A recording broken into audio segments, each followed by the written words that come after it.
Hey there folks, this is GreenyXI welcoming you right back to Let's Play Higurashi. This is episode 70! Oh my god.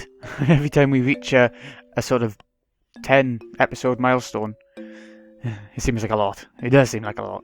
But anyway, we're going on to chapter 12 today. In last episode, Kaiichi confessed to Dr. Irie, and, you know, they were trying to stop him, so he's run away, and we're going to see how that turns out this time. Let's go. I mean, Rishi caught him, but they walked away when the body wasn't there, so... The body wasn't there. The police didn't arrest me because of that. But I didn't know whether to feel happy about it. Just like Satoko had said, I'd failed to kill her uncle. The body wasn't there, so I was forced to conclude as much, no matter what strange natural disaster, coincidence, or miracle it might have implied. In order to free Satoko, I became a demon. And this abnormal world was my reward. Yes, metaphorically, I had fallen into the demon world. But if that price had been in exchange for the life of Satoko's uncle, then that would have been fine. Since Satoko's uncle was still alive, still shackling her to him, I needed to become a demon once again. One more time. No, as many times as it took. I would kill that man over and over again, until Satoko was liberated. I had already awoken. I looked at the clock to see that it was early in the morning, at just about 5. It was already light outside. Once I'd hardened my resolve to become a demon again, I could feel my whole body teeming with the awakened power once more. Time wasn't an issue. No matter what, I'd do it. I got myself up. The exhaustion from the past 2 days was completely swept away, and I didn't even feel sleepy anymore either. I slowly rose and made sure my body was moving like I wanted it to. I could feel blood flowing through each and every one of my fingers. As I got dressed, I let my mind wander and had a strange thought. These 2 days, while I've said it was for Satoko's sake, the only thing on my mind has been killing. I've said it was for Satoko, but while actually carrying out the act, I'd completely forgotten about Satoko, albeit only temporarily. Maybe, initially, it was for Satoko's sake. But now, I was just a demon, killing for the sake of killing. And as a result, I'd sunk into a world fit for such a demon.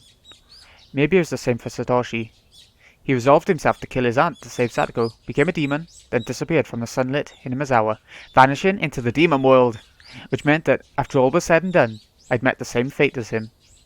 I tried to avoid making the same mistakes, but it happened anyway, which meant that maybe Satoshi was here. Satoshi had come to this world a year before me, so he would be here somewhere. Then, surprised, I stopped walking. There was the second set of footsteps I'd grown so used to hearing. Could you be Satoshi? The empty, lifeless air wouldn't give me an answer. But I felt a strange kind of relief that there was someone there, that Satoshi had stuck with me the whole time. Let's go, Satoshi. Once more. This time we will set Satoko free for sure. But if it's not Satoshi's ghost or whatever it is, you know, the demon or whatever, who could it be? What could it be?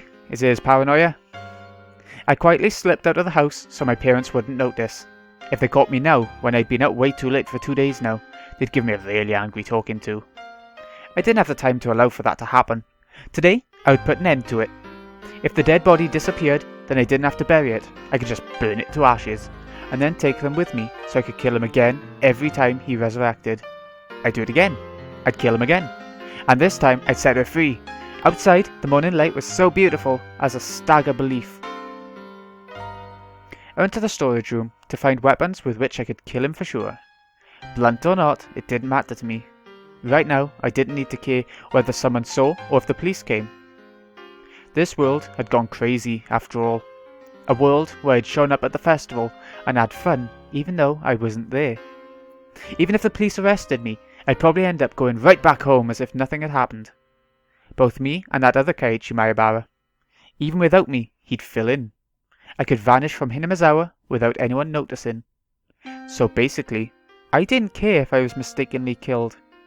Even if I died, Kaiichi Maebara would remain. After all, this isn't the world I belong in. If I was going to be killed mistakenly for Satoko's sake, then that was just part of my duty as her Nini. As those desperate thoughts became serious, the morning air felt more refreshing to me, strangely enough. Oh, this one's scary. Let's go with this. It was a hatchet meant for chopping thick firewood. Sounds good. Its hefty steel blade was sinister, almost as though it was a tool meant for killing people. I couldn't exactly take it out in public like that, so I wrapped it a little in some old newspaper and tossed it into the basket on my bike. Sorry for using you for evil all the time. I'll need you again today, my legs. Good old legs. I apologised to my bike for some reason. For the past 3 days, I've only used it for dangerous things. I'd been riding this bike ever since I lived in my old town. I could walk most places I wanted to go, so I hadn't used it all that much. My mom had bought it for me when I entered cram school, thinking it would be a convenient way to get to the station, since it was far away. So I'd always used it to get back and forth from cram school. I'd only ever put textbooks and class materials in the front basket too.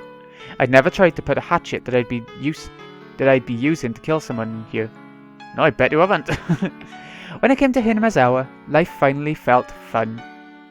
I met the best friends ever, and had some of the greatest times ever. Those times might have been shattered now, but it was my greatest wish that I could get them back, even if I had to risk my life to do it. That's how fun those times had been.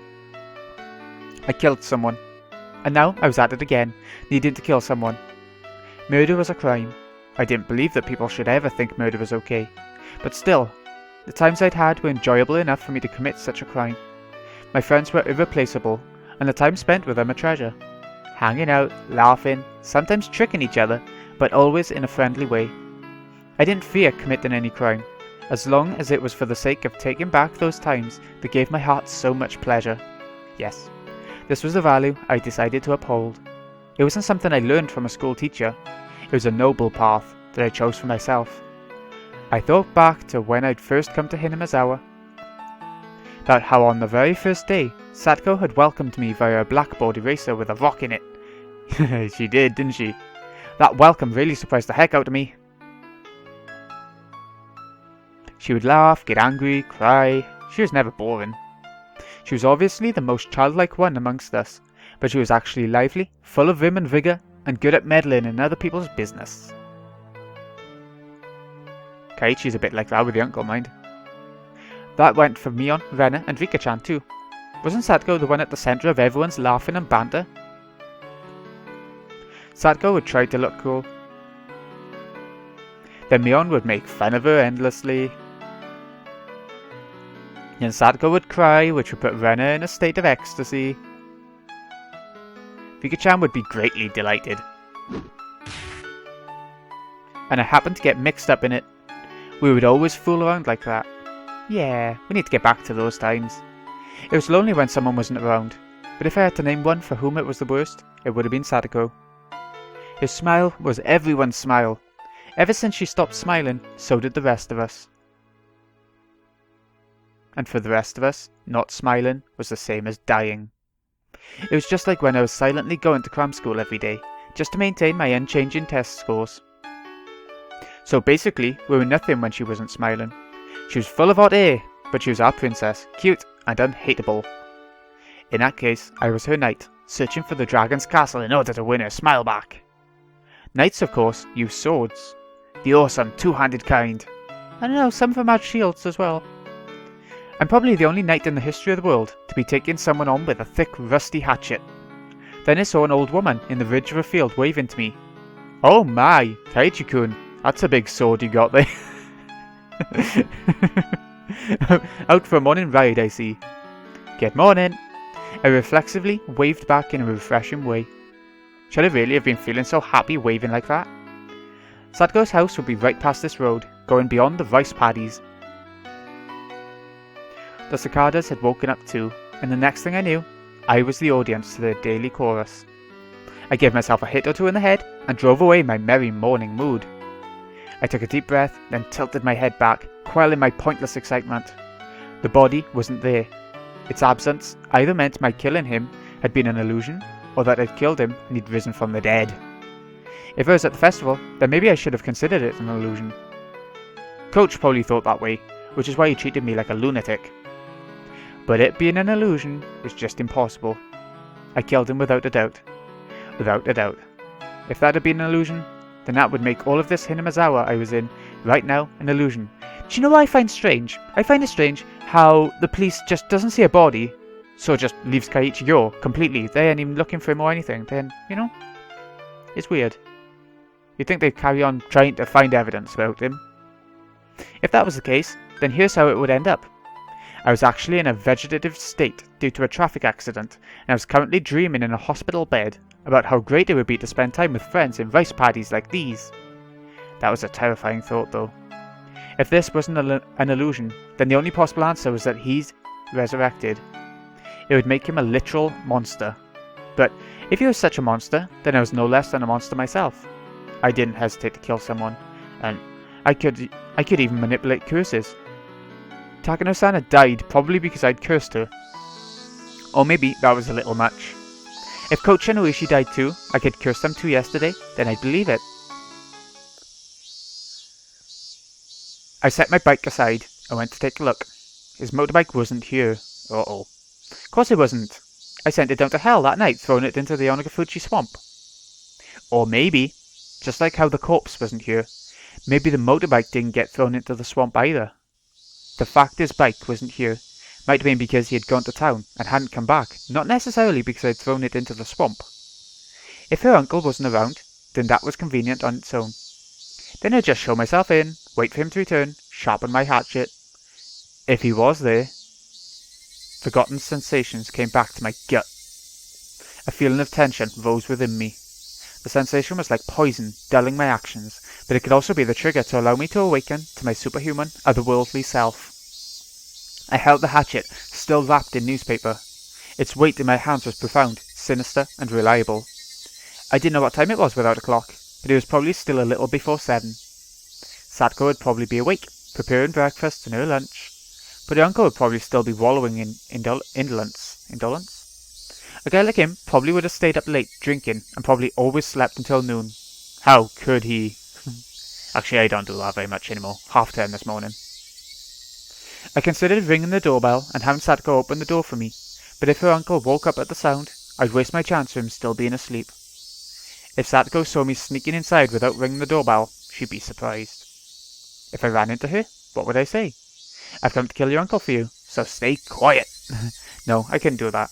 That would be like making Satoko responsible for his death. Be quiet and go wait outside. Maybe that would do it. How would Satoko react to that?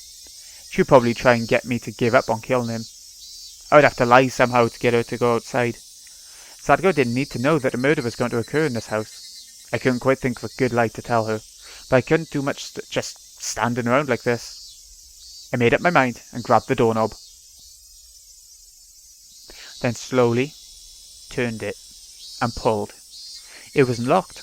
The gap between the door and the wall steadily grew larger. The chain wasn't even on.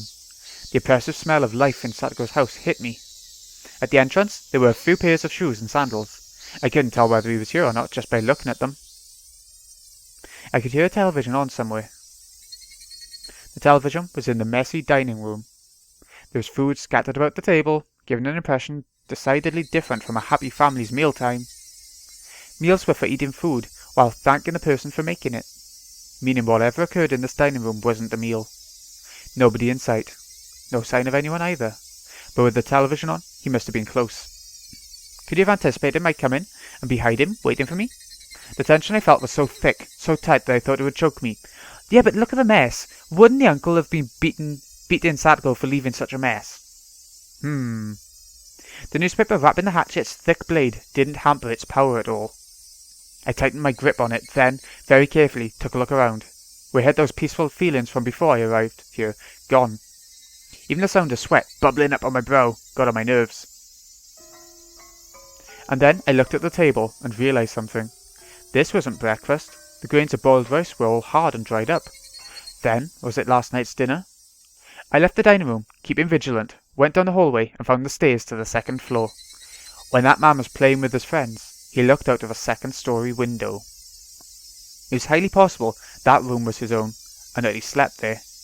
I tiptoed up the edges of the stairs, quietly climbing, without making a sound. I couldn't hear any kind of snoring. I didn't hear anything up there. I went through a few rooms, slowly and quietly opening the paper doors, checking inside. Went through a few rooms. Oh, but I still couldn't find anyone around. To search more efficiently, I got down on the floor and pressed my ear right up to it. I could hear the television in the dining room and a low hum, perhaps of boiling water. It was then that I started to harbour some feelings of suspicion. His house wasn't right. It seemed like people had been here since the TV was on, but it wasn't normal for nobody to be around this early in the morning. I silently descended the stairs and went back into the dining room. I looked at the food scattered about, completely dried up rice, an overturned bowl of miso soup, the package for a side dish bought at the supermarket. I could tell Satoko had definitely been the one who made this. The food was far from Mion's perfection or Rena's gentleness, but it was sincere. Judging by how she cooked for me at my house, and from the type and amount of side dishes, I deduced the meal was from last night. So this is where all of the happiness and everything from the start of the arc comes into play. It's really showing why they had to show all that sort of stuff, as well as the fact of Keiichi and Satoko getting closer. The number stamped into the food package read 830620, June the 20th, 1983. That was yesterday. And there was food for two, which meant that this was last night's dinner, and Satoko's uncle would have been here then. Oh? Stop it, Keiichi. Don't even think about saying the word impossible again. Anyway, her uncle was here last night. That much was the truth. He had found fault with Satoko's food, thrown the bowl of miso soup, and flung the rest everywhere. Hidden deep within my feelings of calm and composure was lit a flame of anger and a curse. Should I have ever shown this man any mercy? Bump. Heard the sound again, the one from before, like a water boiler. What was it coming from? The first floor? But where? The bathroom, maybe? I could hear the noise coming from the other side of the frosted glass at the far end of the changing room. We've seen a lot of new pictures this time. I mean, it's a new house, we would do. It's nice. It had to have been the sound of the water boiler for the bath. Steam was enshrouding the glass door, and the heat from it was leaking into the changing room where I was standing too. My misgivings deepened. People didn't normally take a bath this early in the morning. If one did, then it would mean that in this house, time had been stopped ever since the moment last night. Whistle, whistle, whistle. Was it being reheated? The water boiler in the bathroom had been active this whole time. I checked in a clothing basket and saw Satoko's familiar uniform stuffed in it. The uniform had stains and dried rice stuck to it, certainly not something she could wear today. It was probably from the miso soup at the dinner table yesterday. I looked hard at the frosted glass, but I couldn't see anything through all the steam. And then, an electric surge ran through my mind, and a terrible premonition came over me. Could she? She can't possibly have been in there since last night. That would be impossible. But no! In Hinamazawa right now, nothing was impossible. I gulped audibly, then quietly pulled aside the glass door. Here it comes. Hot, steaming air burst out of the slight opening. The fan was on in the changing room, so it went completely white with the steam. Just as the hot vapour poured into the changing room, cooler air also flowed into the room with the bath. And I just heard, due to being hit by that air, a very weak moan. That was all I needed to know who it was. Satoko! No answer. Satoko was in the bathtub, surrounded by a thick layer of rising steam. The top half of her body was leaning over the edge of the tub, and she was passed out. The water boiler kept on making a whistling noise as if angered. I could see the gas flame through a small window. It was roaring at full force, completely blue. Satoko's entire body was boiled red and flaccid as though her bones had melted away. She was almost like a doll as she lay there unconscious. I wasn't sure how many seconds passed as I stared in complete bafflement. I came back to my senses and promptly shut off the boiler. Then I dragged Satoko's small body out of the bathtub. The water in it was as hot as the water in public baths. Was she in this boiling water for the entire night? She'll die, she'll die! Satoko's body was lighter than I'd expected as I laid her on the floor and wrapped her in a towel. I went back into the bathroom and opened up the vent, creating a path for a cool breeze to come through. Upon the breeze hitting her, Satoko moaned again. It'll be alright, Satoko. It's me, Keiichi. Keiichi! Can you hear me? Keiichi-sahi. Satoko recognized me and muttered a response, but I couldn't really tell what she was saying. Her eyes were muddy and unfocused. I could tell she wasn't completely conscious. Upon closer inspection, her limbs and waist were twitching slightly. This was way worse than normal overheating. This was dangerous. Didn't they call this heat stroke? Think.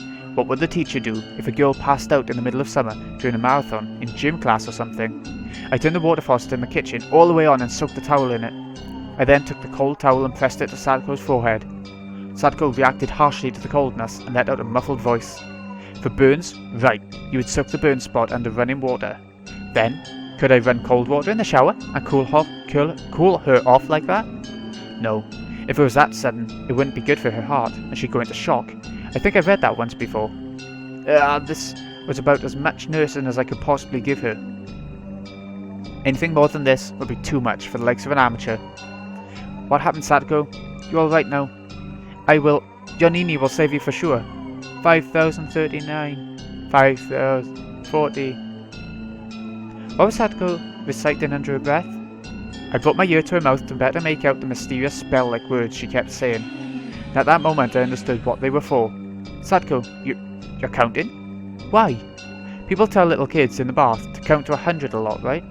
Satoko was counting like that, but 5,039? You moron! How long were you supposed to count in your own bathtub? 10,000... I doubted my ears and doubted her common sense. 10,000? You freaking idiot! What kind of dumbass can count to 10,000? There's no way you could do that. You'd boil to death before you got that far. Why were you... My uncle... Last night, her uncle flew into a rage at the dinner she'd made, saying it stunk and was inedible. Satoko didn't understand what on earth he meant. It wasn't much different than what she usually made for him. Maybe he hated the smell of the pickled veg she'd bought in particular. Her uncle then decided the stink was originating from Satoko and shouted at her that she never ever took baths. And then he put Satoko in the boiling water and told her not to come out until she counted 2. I'll kill you! But... oh shit. But yeah, this was the tip, wasn't it? Where Satoko was going a little bit mad, saying she smelt and stuff. You know, she was talking to herself in a mad way, I think. I snapped and exploded. Raising a newspaper-wrapped hatchet, I stampeded through the house. I searched for anything, traces, signs, smells, vibrations, heartbeats. With war cry, I raced up the stairs with such force I could have stomped a hole through them. Then I found the futon in the room I thought to be her uncle's, and well aware he wasn't sleeping in it, I bashed it with a hatchet. Did he run into the closet? I'll bust the entire closet down, door and all. And if he's not there, maybe there's a secret door. Any switches or levers in the walls here? I smashed into wall after wall with a hatchet, crushing them. Dust rose into the air, and broken pieces scattered about the floor. I smashed all the glass windows too, for good measure. Whoa! After I destroyed everything beyond recognition in her uncle's room, my reason finally kicked in and suppressed my emotions. Anyway, her uncle wasn't in the house right now. I'd have to leave killing him until later. Right now, I had to do something about Satoko. I went back to the changing room. Satoko was still lying limp on the floor. There was nothing more an amateur like me could do for her. I needed to take her to the clinic. Coach had treated me like a lunatic yesterday and tried to lock me up in a mental hospital. I never wanted to see his damn face again, but I still needed to go to the infirmary one more time. I needed to have a doctor look at Satoko. I thought about putting her in a dirty uniform, lying in a laundry basket, but I had no experience dressing someone, so it'd be pretty difficult. Shit, I don't have time to be wasting here. I eventually gave up on clothing her, decided to carry her in her bath towel. The clinic was close to Satoko's house. It would be way faster to carry her there than to call 119 and get an ambulance. 119? Oh, okay. I threw the biggest towel I could find over her and prompted her to stand. Can you stand? I'll carry you over to the clinic. Thank you. The words sounded clearer than before. She was starting to come back. I cried tears of relief just knowing she'd improved even a little bit. Satoko turned over so she was lying on her face, and then put up a weak struggle to get up on a knee. I smoothly swept her up and put her on my back. The towel I had put on her seemed like it was about to fall off. The towel, it hurts. We'll be there soon. It won't be long, so stay strong. It didn't hurt one bit to carry Satoko. She was light. Too light. The lightness actually made me uneasy. Outside it had gotten hotter, as though eager to attack Satoko. Fucking cicadas. Why did I have to choose this morning to get so hot out? I didn't have time to swear at them. The clinic was this way. Hoisting Satoko on my back, I broke into a trot. Oh, okay. We've made it to the... I didn't expect it to be that short. Okay. So... this has been Greeny XI.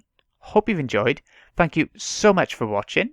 I'll see you again in a bit when we see how it goes when Kaiichi makes it to the infirmary. Well, you'll probably make it to the infirmary. And Maybe he'll be chucked in a mental hospital this time in order to save Satoko. I don't know. See you in a bit, folks.